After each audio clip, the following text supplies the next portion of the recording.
I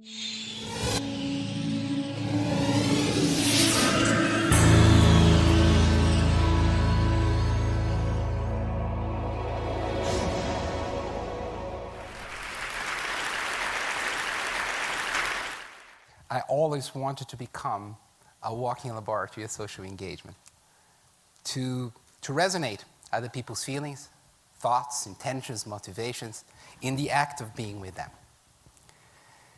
As a scientist, I always wanted to measure that resonance, that sense of the other that happens so quickly, in a blink of an eye.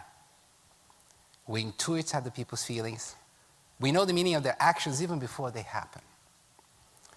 We're always in this stance of being the object of somebody else's subjectivity. We do that all the time. We just can't shake it off. It's so important that the very tools that we use to understand ourselves, to understand the world around them, is shaped by that stance. We're social to the core. So my journey in autism really started when I lived in a residential unit for adults with autism. Most of those individuals had spent most of their lives in long-stay hospitals. This is a long time ago. And for them, autism was devastating. They had profound intellectual disabilities. They didn't talk. But most of all, they were extraordinarily isolated from the world around them, from their environment and from the people. In fact, at the time, if you walked into a school for individuals with autism, you hear a lot of noise, plenty of commotion, actions, people doing things. But they're always doing things by themselves. So they may be looking at the lights in the ceiling, or they may be isolated in a corner, or they might be engaged in these repetitive movements, in self-stimulatory movements that led them nowhere. Extremely, extremely isolated. Well, now we know that autism is this disruption, the disruption of this resonance that I'm telling you. These are survival skills. These are survival skills that we inherited over many, many hundreds of thousands of years of evolution. You see, babies are born in a state of utter fragility. Without the caregiver, they wouldn't survive. So it stands to reason that nature would endow them with these mechanisms of survival. They orient to the caregiver from the first days and weeks of life. Babies prefer to hear human sounds rather than just sounds in the environment. They prefer to look at people rather than at things. And even as they're looking at people, they look at people's eyes, because the eye is the window to the other person's experiences. So much so that they even prefer to look at people who are looking at them rather than people who are looking away. Well, they orient to the caregiver seeks the baby. And it's out of this mutually reinforcing choreography that a lot that is of importance to the emergence of mind, the social brain, depend on. We always think about autism as something that happens later on in life. It doesn't. It begins with the beginning of life. As babies engage with caregivers, they soon realize that, there is something in between their ears that is very important. It's invisible. You can't see, but it's really critical. And that thing is called attention. And they learn soon enough, even before they can utter one word, that they can take that attention and move somewhere in order to get things they want. They also learn to follow other people's gaze, because whatever people are looking at is what they're thinking about. And soon enough, they start to learn about the meaning of things. Because when somebody is looking at something or somebody is pointing at something, they're not just getting a directional cue, they are getting the other person's meaning of that thing, the attitude. And soon enough, they start building this body of meanings, but meanings that were acquired within the realm of social interaction. Those are meanings that are acquired as part of their shared experiences with others. Well, this is a little 50-month-old little girl. and she has autism. And I am coming so close to her that I'm maybe 2 inches from her face. And she's quite oblivious to me. Imagine if I did that to you, and I came 2 inches from your face. You'd do probably 2 things, wouldn't you? You would recoil, you would call the police. You would do something, because it's virtually impossible to penetrate somebody's physical space and not get that reaction. We do so, remember, intuitively, effortlessly. This is our body wisdom. It's not something that is mediated by our language. Our body just knows that. And we've known that for a long time. And this is not something that happens to humans only. It happens to some of our phyletic cousins. Because if you're a monkey, and you look at another monkey, and that monkey has a higher hierarchy position than you, and that is considered to be a signal of threat, well, you are not going to be alive for long. So something that in other species are survival mechanisms, without them they wouldn't basically live. We bring into the context of human beings, and this is what we need to simply act socially. Now, she is oblivious to me, and I'm so close to her, and you think, maybe she can see you, maybe she can hear you. Well, a few minutes later, she goes to the corner of the room, and she finds a tiny little piece of candy, an M&M. So I could not attract her attention, but something, a thing, did. Now, most of us make a big dichotomy between the world of things and the world of people. Now, for this girl, that division line is not so clear, and the world of people is not attracting her as much as we would like. Now, remember that we learn a great deal by sharing experiences. Now, what she is doing right now is that her path of learning is diverging, moment by moment, as she is isolating herself further and further. So we feel sometimes that the brain is deterministic. The brain determines who we're going to be. But in fact, the brain also becomes who we are. And at the same time, her behaviors are taken away from the realm of social interaction. This is what's happening with her mind, and this is what's happening with her brain. Well, autism is the most strongly genetic condition of all developmental disorders. And it's a brain disorder. It's a disorder that begins much prior to the time that the child is born. We now know that there is a very broad spectrum of autism. There are those individuals who are profoundly intellectually disabled, but there are those that are gifted. There are those individuals who don't talk at all. There are those individuals who talk too much. There are those individuals that if you observe them in their school, you see them running the periphery fence of the school all day if you let them. To those individuals who cannot stop coming to you and trying to engage you repeatedly, relentlessly, but often in an awkward fashion, without that immediate resonance. Well, this is much more prevalent than we thought at the time. When I started in this field, we thought that there were 4 individuals with autism per 10,000, a very rare condition. Well, now we know it's more like 1 in 100. There are millions of individuals with autism all around us. The societal cost of this condition is huge. In the US alone, maybe $35 to $80 billion. And you know what? Most of those funds are associated with adolescents, and particularly adults, who are severely disabled. Individuals who need wraparound services that are very, very intensive. And those services can cost in excess of $60,000 to $80,000 a year. Those are individuals who did not benefit from early treatment. Because now we know that autism creates itself as they diverge in that pathway of learning that I mentioned to you.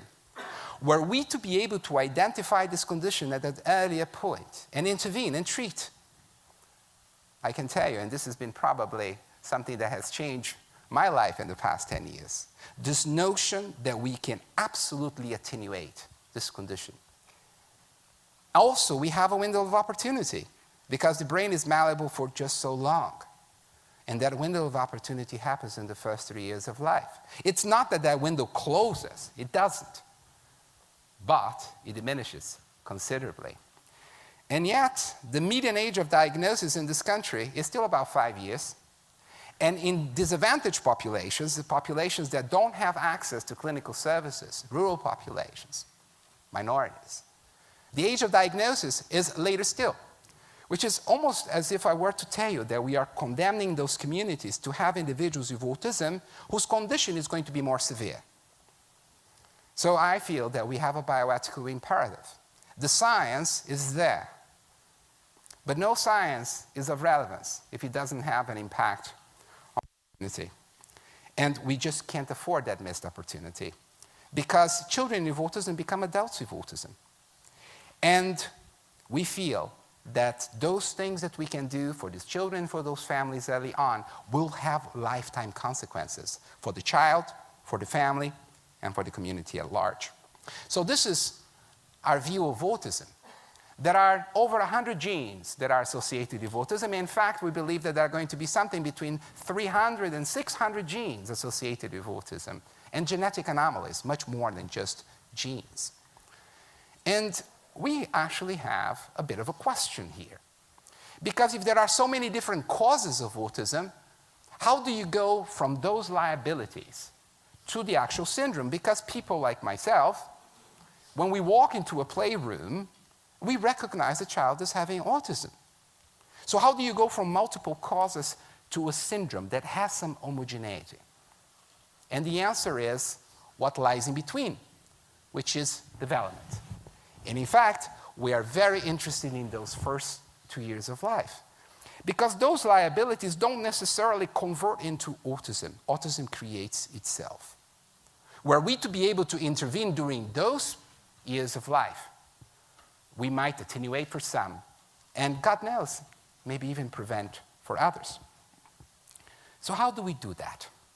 How do we enter that feeling of resonance? How do we enter another person's being? I remember when I interacted with that 15-month-older, that the things that came to my mind was, how do you come into her world? Is she thinking about me? Is she thinking about others? Well, it's hard to do that. So we had to create the technologies. We had to basically step inside her body. We had to see the world through her eyes. And so in the past many years, we've been sort of building these new technologies that are based on eye tracking. We can see moment by moment what children are engaging with. Well, this is my colleague Warren Jones, with whom we've been building these methods, the studies for the past 12 years. And you see there, happy 5-month-older. It's a 5-month little boy who is going to watch things that are brought from his world. His mom, the caregiver, but also experiences that he would have were he to be in his daycare. What we want is to embrace that world and bring it into our laboratory. But in order for us to do that, we had to create these very sophisticated measures. Measures of how people, how little babies, how newborns engage with the world moment by moment. What is important and what is not. Well, we created those measures, and here what you see is what we call a funnel of attention. You're watching a video, those frames are separated by about a second, through the eyes of 35 typically developing 2-year-olds. And we freeze one frame, and this is what the typical children are doing. In this scan pass in green here are 2-year-olds with autism. So on that frame, the children who are typical are watching this. The emotional expression of that little boy as he's fighting a little bit with the little girl. What are the children with autism doing? They are focusing on the revolving door, opening and shutting. Well, I can tell you that this divergence that you're seeing here doesn't happen only in our 5-minute experiment. It happens moment by moment in their real lives. And their minds are being formed, and our brains are being specialized in something other than what is happening with the typical peers. Well, we took a construct from our pediatrician friends, the concept of growth charts. You know, when you take a child to the pediatrician, and so you have physical height and weight. Well, we decided they were going to create growth charts of social engagement. And we saw children from the time that they are born, and what you see here on the x-axis is 2, 3, 4, 5, 6 months, and 9 until about the age of 24 months. And this is the percent of their viewing time that they're focusing on people's eyes. And this is their growth chart. They start over here, they love people's eyes, and it remains quite stable. It sort of goes up a little bit in those initial months. Now let's see what's happening with babies who became autistic. It's something very different. It starts way up here, but then it's a free fall. It's very much like they brought into this world a reflex that orients them to people, but it has no traction. It's almost as if that stimulus you. You're not exerting influence on what happens as they navigate their daily lives. Now, we thought that those data were so powerful in a way that we wanted to see what happened in the first 6 months of life. Because if you interact with a 2- and a 3-month-old, you'd be surprised by how social those babies are. And what we see in the first 6 months of life is that those two groups can be segregated very easily. And using these kinds of measures and many others, what we found out is that our science could in fact identify this condition early on. We didn't have to wait for the behaviors of autism to emerge in the second year of life. If we measure things that are evolutionarily highly conserved and developmentally very early emerging, things that are online from the first weeks of life, we could push the detection of autism all the way to those first months. And that's what we are doing now. Now, we can create the very best technologies and the very best methods to identify the children. But this would be for naught if we didn't have an impact on what happens in their reality in the community. Now, we want those devices, of course, to be deployed by those who are in the trenches, our colleagues, the primary care physicians, who see every child. And we need to transform those technologies into something that is going to add value to their practice, because they have to see so many children. And we want to do that universally, so that we don't miss any child. But this would be immoral if we also did not have an infrastructure for intervention, for treatment. We need to be able to work with the families, to support the families, to manage those first years with them. We need to be able to really go from universal screening to universal access to treatment, because those treatments are going to change these children's and those families' lives. Now, when we think about what we can do in those first years, I can tell you, having been in this field for so long, one feels really rejuvenated. There is a sense that the science that one worked on can actually have an impact on realities, preventing, in fact, those experiences that I really started in my journey in this field. I thought at the time that this was an intractable condition. No longer we can do a great deal of things. And the idea is not to cure autism. That's not the idea. What we want is to make sure that those individuals with autism can be free from the devastating consequences that come with it at times, the profound intellectual disabilities, the lack of language, the profound isolation. We feel that individuals with autism, in fact, have a very special perspective on the world, and we need diversity. And they can work extremely well in some areas of strength, predictable situations, situations that can be defined.